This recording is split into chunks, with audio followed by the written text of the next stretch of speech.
السلام علیکم ورحمۃ اللہ وبرکاتہ۔ پیارے دوستو، کیسے ہو؟ امید ہے خیریت سے ہوں گے۔ آج سے ہم آپ صلی اللہ علیہ وسلم کی سیرت کا آغاز کرتے ہیں۔ محمد رسول اللہ صلی اللہ علیہ وسلم کی لائف، آپ کی زندگی کیسی تھی؟ آج سے ہم سیریز بائی سیریز سنیں گے، سمجھیں گے، تاکہ ہماری زندگی آپ صلی اللہ علیہ وسلم کے طریقے کے مطابق گزرے۔ آپ صلی اللہ علیہ وسلم ہمارے لیے آئیڈیل اور نمونہ ہے۔ آپ صلی اللہ علیہ وسلم کی زندگی کے بارے میں قرآن اعلان کرتا ہے۔ قرآن کریم میں اللہ تعالیٰ کا فرمان ہے، لَقَدْ كَانَ لَكُمْ فِي رَسُولِ اللَّهِ أُسْوَةٌ حَسَنَةٌ، کہ آپ صلی اللہ علیہ وسلم کی زندگی میں آپ کے لیے بہترین نمونہ ہے۔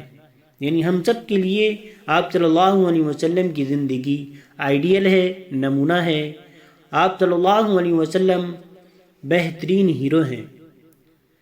سب سے بہترین، دنیا کی سب سے بہترین ہیرو آپ صلی اللہ علیہ وسلم کی زندگی ہے۔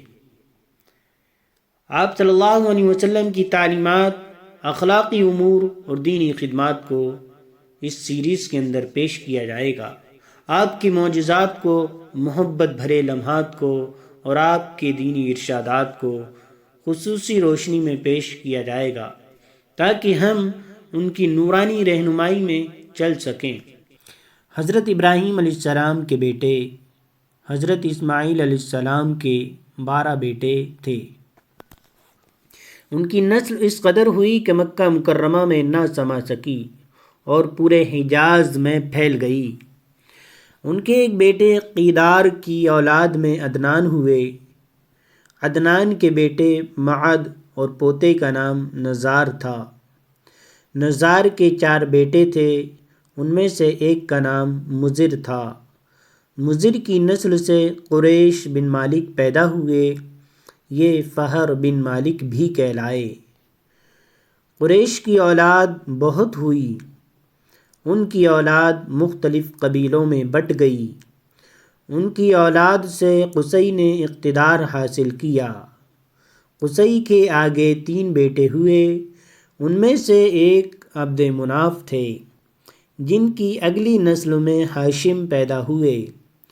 ہاشم نے مدینے کے ایک سردار کی لڑکی سے شادی کی، ان کے یہاں ایک لڑکا پیدا ہوا، اس کا نام شیبہ رکھا گیا۔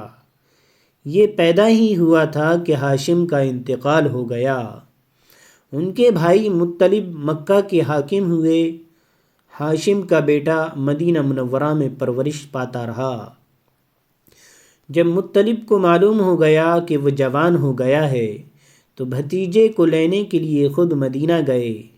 اسے لے کر مکہ مکرمہ پہنچے تو لوگوں نے خیال کیا یہ نوجوان ان کا غلام ہے۔ مطلب نے لوگوں کو بتایا، یہ ہاشم کا بیٹا اور میرا بھتیجا ہے۔